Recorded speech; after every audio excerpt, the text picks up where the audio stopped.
Alô pessoal, bom dia, boa tarde, boa noite. Estamos dando início a mais um episódio do Parabolando Podcast. E hoje, Alfredo, brincadeira, vamos começar já em Apocalipse 15. 15, vamos começar aí. Tem anjo de novo, tem praga de novo? Tem de novo. Não, Alfredo, você vai ter que explicar esse negócio, porque esse negócio tá meio difícil. Mas ok, mas a gente vai chegar lá. Muito bem. Nós estamos iniciando esse episódio de hoje e gostaria de agradecer a você por estar sempre conosco. Estamos aí quase chegando nos 2.000 inscritos, Alfredo. Oh, graças a Deus. Olha, se você não é inscrito ainda, ó, dê o seu cliquezinho aí, se inscreva. Também agradeço pelos seus comentários, para dar o seu joinha, faça o seu comentário, tá bom? Que quando, na primeira oportunidade que tivermos, nós vamos, estar respondendo aí, tá bom? E hoje nós vamos estar falando sobre os 7 anjos e as 7 pragas. E o título da nossa palavra de hoje está aí, ó. Os vencedores vão celebrar. Tem muito vencedor na Bíblia, gente. A gente está preocupado tanto com as derrotas, mas tem muitos vencedores. Esses aí são vencedores que chegaram depois, né? Porque já tem vários vencedores aí, né? O primeiro, nosso vencedor, foi Jesus Cristo, aquele que venceu o quê? A morte ali na cruz. E aí vieram os outros, que ele é a primícia, depois vieram os outros. E vai indo, vai tendo gente que vai vencer, porque batalha é o que não falta, né, Freire? Com certeza. Tá, então tá aí, ó, galera aí, muito bonito, legal. Eu queria agradecer a pessoa do Leonan, lá de Brasília, que tem nos ajudado aí com os nossos cartazes, nossos thumbnails, tá bom? E é isso aí, seja bem-vindo a mais um episódio do nosso Parabolando Podcast. É isso aí. Então vamos lá, um bom dia, uma boa tarde, uma boa noite a todos. E já agradecendo, né, já os quase 2.000 inscritos e... Não tem muita pergunta, né? Eu tinha um professor que dizia assim, quando ninguém pergunta nada, ou entenderam tudo ou ninguém entendeu nada. E eu também, olha, é o seguinte, queria falar para você que nós temos uma playlist. Nós temos uma playlist da primeira temporada, segunda temporada, né? Nós temos a primeira que foi as parábolas e depois nós começamos a falar sobre Apocalipse. De repente, não está entendendo, então é o seguinte, faz o playlist, começa a ouvir, você está viajando, né? Você está trabalhando... Liga o seu playlist, vai aí, ó, vai acompanhando aí todinho aí a sequência, né, dos episódios, tudo que tá acontecendo, que com certeza, meu amigo, você vai, né?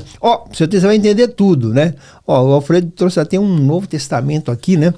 Novo Testamento em grego, né? Que para tirar algumas dúvidas que porventura possa aparecer no decorrer desse episódio, mas com certeza vai dar tudo certo. É isso aí, Alfredo. Ok, então vamos lá. Hoje nós vamos começar o capítulo 15. Então, lembrando que no episódio passado nós falamos de 2 colheitas, né? Sim. E o capítulo 14 era um parênteses, nós vimos um parênteses, né? Isso tem no livro de Apocalipse. Entra numa cronologia, de repente entra um parênteses, depois começa a cronologia de novo. E aqui volta a uma cronologia no livro de Apocalipse das 7 últimas pragas. Capítulo 15 e 16, na verdade, eles são juntos. São 2 capítulos juntos, não é? Esse é muito pequenininho, inclusive, né? O capítulo 15 é muito pequeno. Então, eles são capítulos juntos e vai falar das 7 últimas pragas. E nós vamos ver aqui, nós vamos ver que são três episódios, são 3 tipos de pragas que são enviadas, né? Então, começa-se com os 7 selos, que abrem as 7 trombetas. Sim. Né? E as 7 trombetas abrem, a 7ª trombeta abre os 7 incensários. Né? Aqui vai falar de 7 taças, mas depois vamos ver ali no grego, né? Sim. São incensários. Então, uma coisa interessante para nós entendermos aqui, entra do capítulo 15 em diante, nós vamos ver 15 e 16, entra na cronologia, depois a cronologia volta de novo no capítulo 19, que aí vai dar detalhes. Esses parênteses sempre dão detalhes de coisas que aconteceram, estão acontecendo, personagens, tópicos importantes que acontecem no livro. Então aqui vai falar das 7 últimas pragas e o mais triste que tem nesse capítulo 15 é que quando nós começamos a entrar aqui e ver, nós vemos que em cada tempo de pragas que Deus envia e de flagelos que ele envia, ele dá um tempo para que o homem se converta ainda, né? Então nós vimos o anjo pregando no céu, nós vimos testemunhas, nós vimos os 54 mil, sempre tem um tempo. Sim. Quando entra aqui, já não tem mais conversão. Porque quem entrou no capítulo 15 não se converte mais. É porque lá no capítulo anterior, que foi o capítulo 14, né, que foi a última parte, onde foi falado sobre quando estava se amassando as uvas, né? Que no caso falando de sangue, né? Tal, Isso, que realmente ali era a da ira de Deus, a taça da ira do Senhor. Exato. Né? Então aí você vê que entra aqui algo que daqui para frente já não tem mais conversão. Já não existe mais conversão. E você vê que lá houve 2 colheitas, né? Você vê que não está na cronologia ali no capítulo 14, né? A primeira ceifa, que leva os santos. Sim. Né? E muitas pessoas falam, mas será que então a igreja vai estar aqui porque foi ceifada aqui depois? Não, ele não está na cronologia. A igreja é levada primeiro. Sim. E depois, no último é quem... Voltando a lembrar mais uma vez, a igreja em nenhum momento é citada a partir do capítulo 4 de Apocalipse. Não. Tá? Se por acaso há algum comentário a respeito disso, com certeza que existe, é óbvio, né? Entendeu? Mas não é escrito diretamente, não é escrito explicitamente que a igreja estará aqui, a partir do capítulo 4, a ação da igreja, tá? Ela praticamente ela não existe. Não, tá? Só vai lá no final que ela vai voltar. Então nós vemos aqui, no versículo 1 do capítulo 15, começa dizendo assim: vi no céu outro sinal, grande e admirável. Então veja, quando ele fala assim, vi no céu outro sinal, esse no grego é do grego alos, que quer dizer semelhante. Vi um sinal semelhante, ou igual, outro grande sinal no céu. No livro do Apocalipse tem 3 sinais. Ok. 3 sinais no céu. Então o primeiro está lá em Apocalipse 12. Lembra quando a gente estudou a mulher, aqui no capítulo 12 de Apocalipse, a mulher e o dragão, né? Quando ele diz assim, viu-se um grande sinal no céu, uma mulher vestida do sol, tendo a lua debaixo de seus pés e tal. Esta mulher, quando nós estudamos, é um grande sinal, a nação de Israel. Então, a nação de Israel, ele mostra no céu um grande sinal. A nação de Israel era para ser um sinal para todos os povos. A nação de Israel até hoje, ele é um sinal para todos os povos. E continua a mesma coisa. Do plano de Deus. Não mudou nada. Não é? Esse é o primeiro sinal que vem. Depois, o segundo sinal, também está no capítulo 12, onde no versículo 3 diz assim, viu-se também outro sinal. Não fala que é grande, fala que é só um outro sinal. No céu. Aí fala um grande dragão vermelho. Então aqui está dizendo o seguinte, esse dragão vermelho é Satanás e que vai perseguir a mulher. Aqui diz assim, um grande dragão vermelho que tinha 7 cabeças e 10 chifres, sobre suas cabeças 7 diademas, sua cauda arrastou sobre si a terça parte das estrelas do céu, lançou na terra. O dragão parou diante da mulher que estava prestes a dar à luz, para que devorasse seus filhos. E aí, no versículo 7, e houve guerra no céu, e o dragão e seus anjos foram lançados na terra. E foi precipitado o grande dragão, a antiga serpente, que se chama Diabo e Satanás, que engana todo mundo. Esse engana todo mundo, no grego, está no presente, no tempo presente. Enganando. No gerúndio, enganando. Enganando. Porque quando se põe no gerúndio, enganando, significa contínua enganação durante toda a história. Então, esses 2 sinais no céu, esses 2 primeiros sinais que esteve no céu, a mulher e o dragão, mostram o plano de Deus, que ele é feito no céu e ele se revela aqui na terra.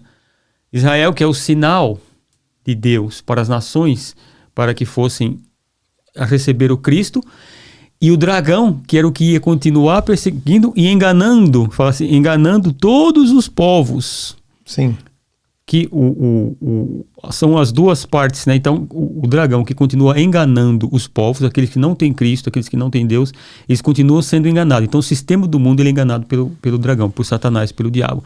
Não é à toa que nós vemos as coisas que acontecem no mundo. E é engraçado que as maiores invenções do homem no mundo sempre foi para assassinar pessoas. Né?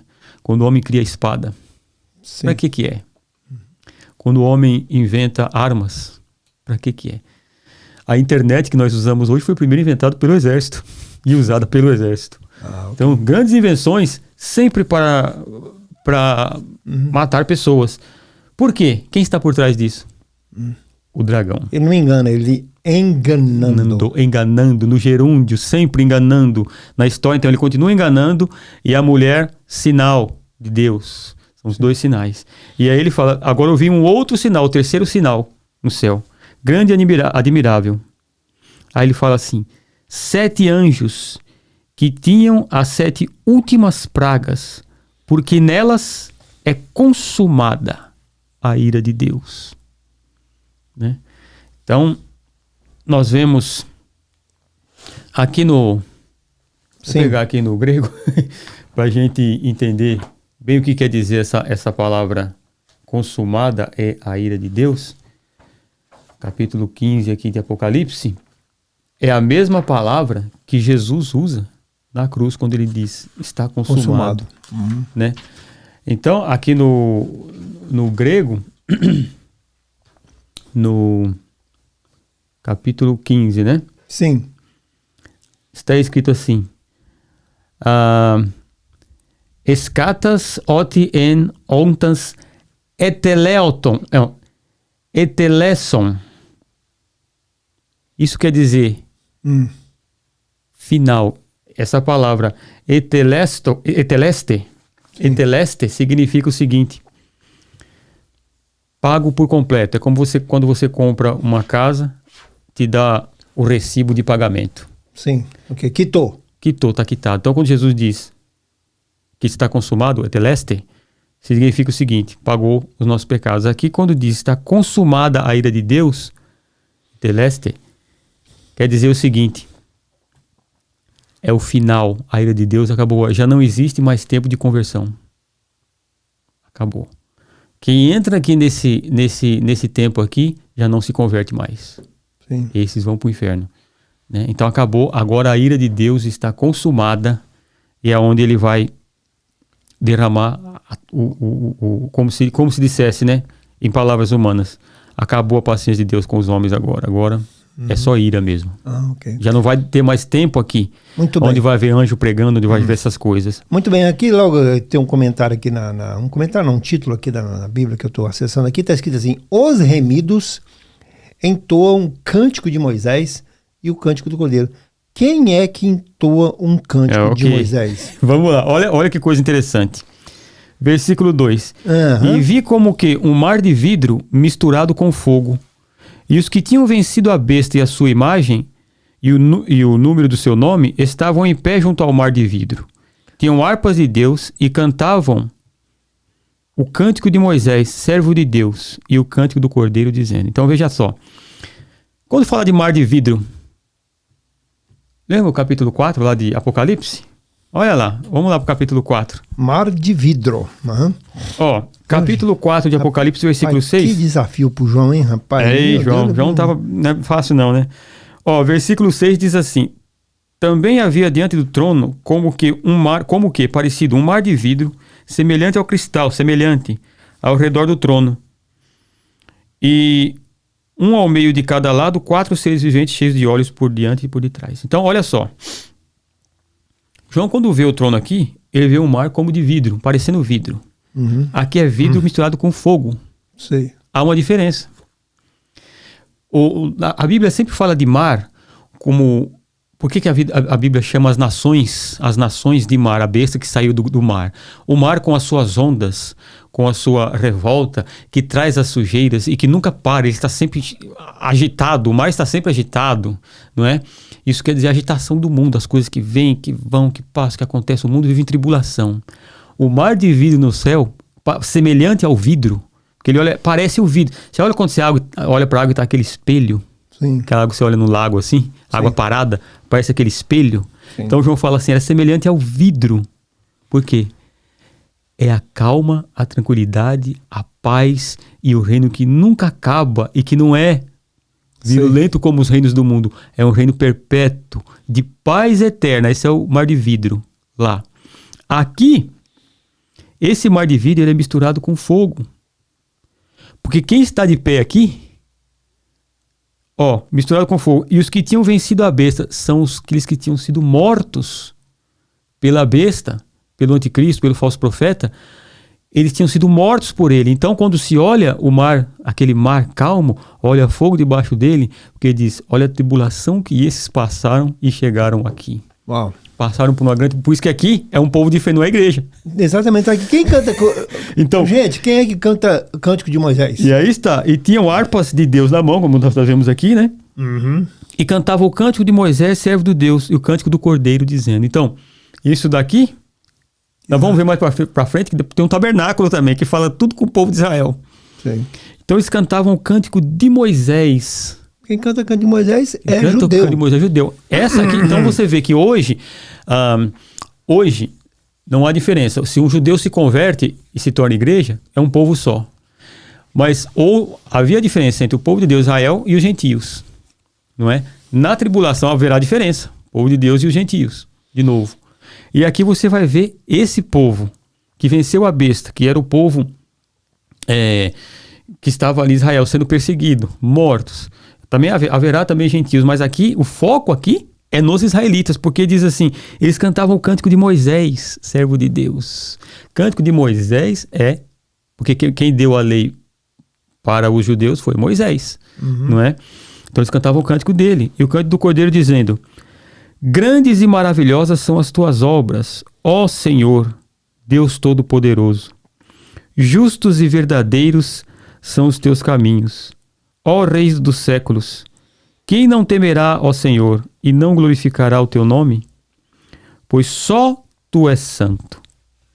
Todas as nações virão e se prostrarão diante de ti, pois os teus juízos são manifestos. Então agora o juízo de Deus, que está sob aquele mar de vidro, que é fogo, vai se manifestar agora, vingando a morte de todos eles, que passaram por toda essa tribulação e estão diante de Deus, né? Todos os que tinham vencido a imagem da besta, o número e tal, estavam junto a esse mar de vidro e tinham harpas de Deus na mão. Estavam cantando o Cântico de Moisés. Os vencedores, mais uma vez, vão celebrar. Estavam cantando esse cântico lindo. Grandes e maravilhosas são as tuas obras, ó Senhor. É porque isso aqui foi tirado tudo foi todo tirado da palavra, né? Dos escritos, né? Sim, sim. Tá? Então você vai ver que está lá no livro de Salmos. Salmo, Deuteronômio, Jeremias, Salmo 86, Salmo 98, Salmo 111, né? Tudo está lá, né? Então, porque você vê que é tudo lá no Antigo Testamento. Sim. É o Cântico de Moisés, né? Então, este povo que passou por essa tribulação e que passou por todo esse tempo de perseguição aqui na Terra, eles vão estar diante deste mar de vidro, né? Que é um mar perfeito e tal, e estarão lá cantando o Cântico de Moisés, dizendo ao Rei das Nações, né? Seja ele glorificado e tal. E então isso daqui se dá no céu um pouco antes dos anjos lançarem os flagelos. Porque você vê que no capítulo 1... Na próxima semana, né? Nós vamos falar sobre isso. Exatamente. Você veja que são 7 anjos que tinham as 7 últimas pragas. Porque nelas é consumada a ira de Deus. Então, nós vamos ver a semana, no próximo episódio, quem são esses anjos, por que eles estão ali, o modo como eles estão vestidos e tudo mais. Este sinal está tudo relacionado nesses 4 versículos aqui, esse sinal está relacionado diretamente com este povo que está aqui. E lembra-se que quando nós víamos quando João olhou e viu debaixo do altar as almas daqueles que tinham sido mortos por causa do testemunho que deram de Jesus na grande tribulação, eles clamavam dizendo: Senhor, até quando o Senhor não julgará, né? Até quando o Senhor não vai fazer justiça a nós e aos nossos irmãos que morreram por causa do seu nome?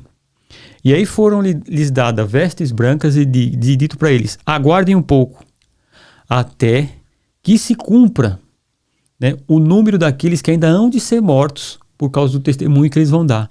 Aqui se cumpriu o número, por isso que fala que está consumada a ira de Deus. Né? Então, se cumpre o número, eles todos se reúnem diante do mar de vidro, diante do trono de Deus que está ali, o mar que parecia um vidro, né? Um mar calmo, um mar perfeito. Eles se reúnem ali, diante do Cordeiro, e aí eles olham esses 7 anjos que estão com as 7 últimas pragas que Deus irá lançar na terra para consumar a ira dele, e aí eles olham e dizem: a nossa oração agora foi respondida. E aí eles começam a cantar a Deus e tem harpas na mão. Aqui só tem louvor, né? Só tem adoração. Só louvor, aqui, né? Louvor e adoração. E eles estão cantando, porque completou-se o número. Então quer dizer que no próximo episódio, então quer dizer os 7 anjos que eles vão portar, né? 7 flagelos. A partir desse momento encerrou o tempo da misericórdia de Deus. Nós vemos no livro do Apocalipse, né? Você vê nos 7 selos, você vê nas 7 trombetas, sempre vai ter um tempo em que Deus manda pessoas para pregar o evangelho, né? As duas testemunhas. As duas testemunhas. Anjo, de tudo quanto é lado, oportunidade, meu Deus. Nos 3 anos e meio, primeiros 3 anos e meio são as duas testemunhas. Sim. Né? Depois, os 144 mil. E depois, um pouquinho antes disso aqui acontecer, o anjo voando no céu, anunciando um evangelho, dizendo, olha, adorai a Deus, quem recebeu o nome da besta tá fora e tal. Agora, quando entra aqui, já não tem mais ninguém anunciando, já não tem mais ninguém pregando, já não tem mais ninguém. Agora é só o flagelo, é só a punição mesmo de Deus. E esse momento em que essas coisas irão acontecer, será um momento muito próximo da volta de Cristo, tem que ser próximo. Por quê? Porque se esse momento demorasse muito, o capítulo 24 de São Mateus diz isso, né? Se Deus não abreviasse os tempos, não sobraria ninguém. Sim. Porque os flagelos que serão lançados aqui serão tão terríveis que a terra vai estar em uma situação onde ela já não suportará mais. Uau. Não é? Então Cristo tem que voltar imediatamente, será um tempo muito rápido, serão flagelos que vão acontecer muito rápido, são os últimos, serão derramados sobre a terra. Tem estes anjos que estarão aí preparados para esse momento, né, para esse momento, para virem e derramar a ira de Deus sobre a terra. E você vê que Deus sempre dando ordem aos anjos, né, aos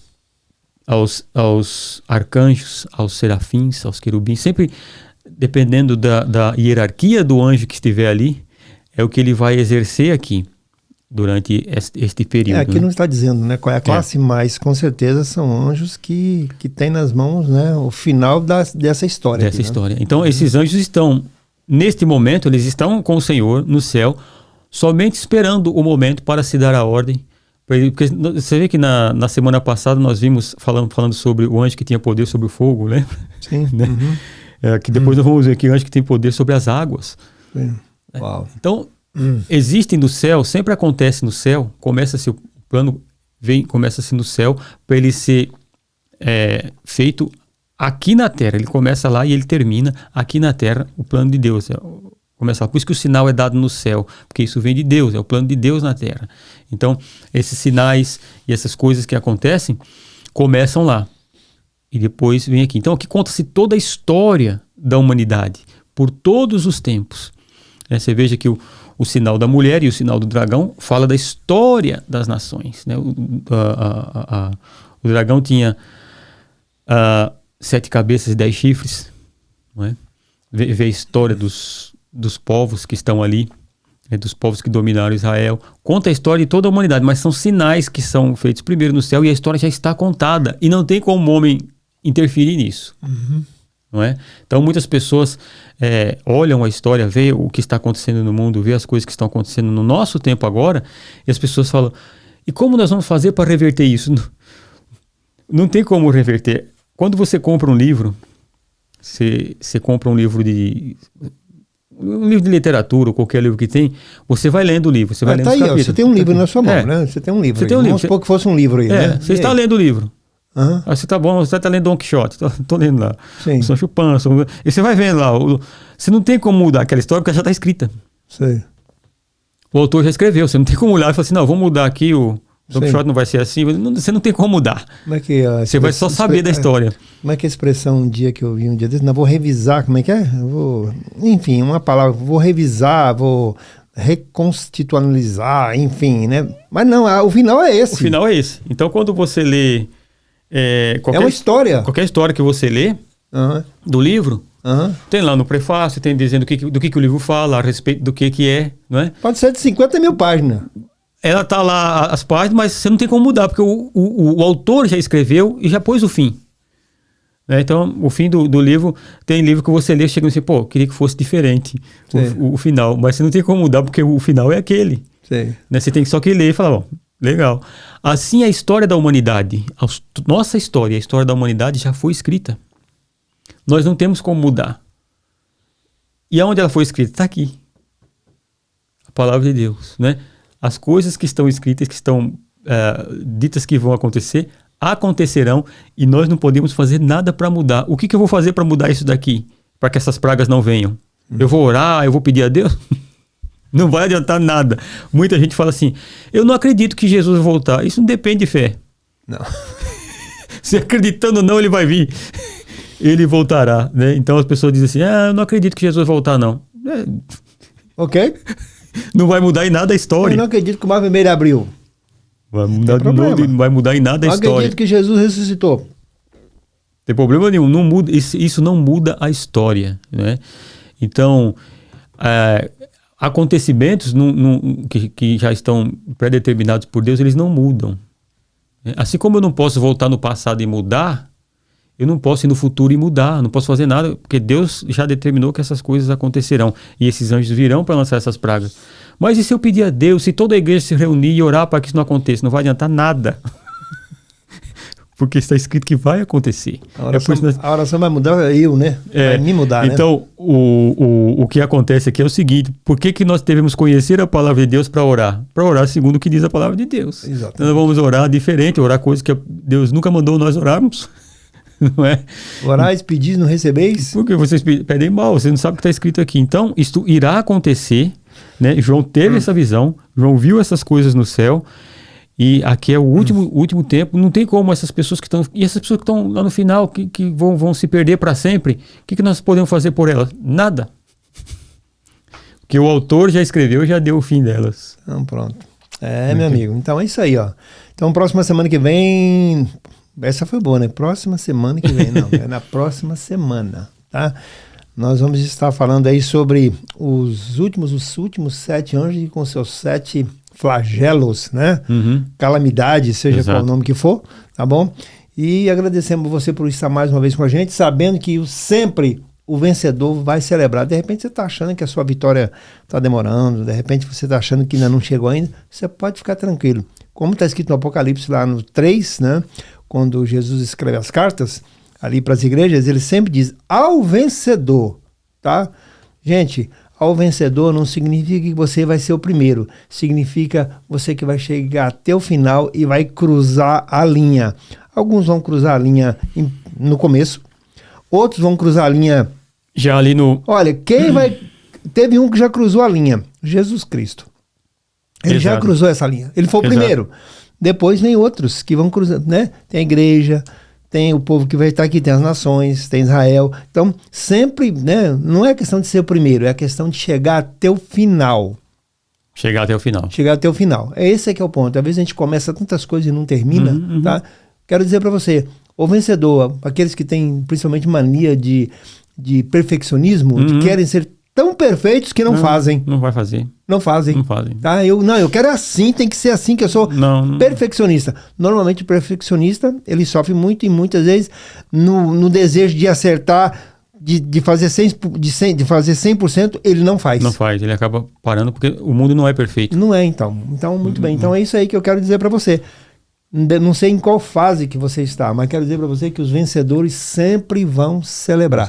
E o importante é esse. É cruzar a linha. E eu quero que você e todos nós que estamos ouvindo, que nós estejamos o quê? Nessa corrida, porque é uma jornada, o fim ainda não chegou. Para alguns já aconteceu, mas para muitos que estão, você que está me ouvindo agora, né? Ainda não chegou, tem tempo. Tá? De repente você é o último, né? O último da fila, mas quero dizer para você, cruze a linha, tá? Que diante do Senhor não tem primeiro, não tem último, né? Tem aquele que cruza a linha e aquele que ao vencedor receberá a coroa da vida. Tá bom? É isso aí. Últimas considerações do Alfredo e nós vamos nos despedindo de mais um episódio para o Momento Podcast. E o próximo, o Senhor vai enviar os flagelos através de quem? Dos anjos. Ok, então meu irmão, como disse o pastor Juraci aqui, né? Olha só, os vencedores. Não é? Muitos de nós olhamos a nossa vida e dizemos, mas meu Deus, nessa vida aqui eu só perco, né? Nossa vitória não está aqui, irmãos. Rapaz. Olha, vou deixar aqui um versículo que está na primeira carta de João, mesmo que escreveu Apocalipse, no capítulo 5, versículo 4, ele diz assim: pois todo o que é nascido de Deus...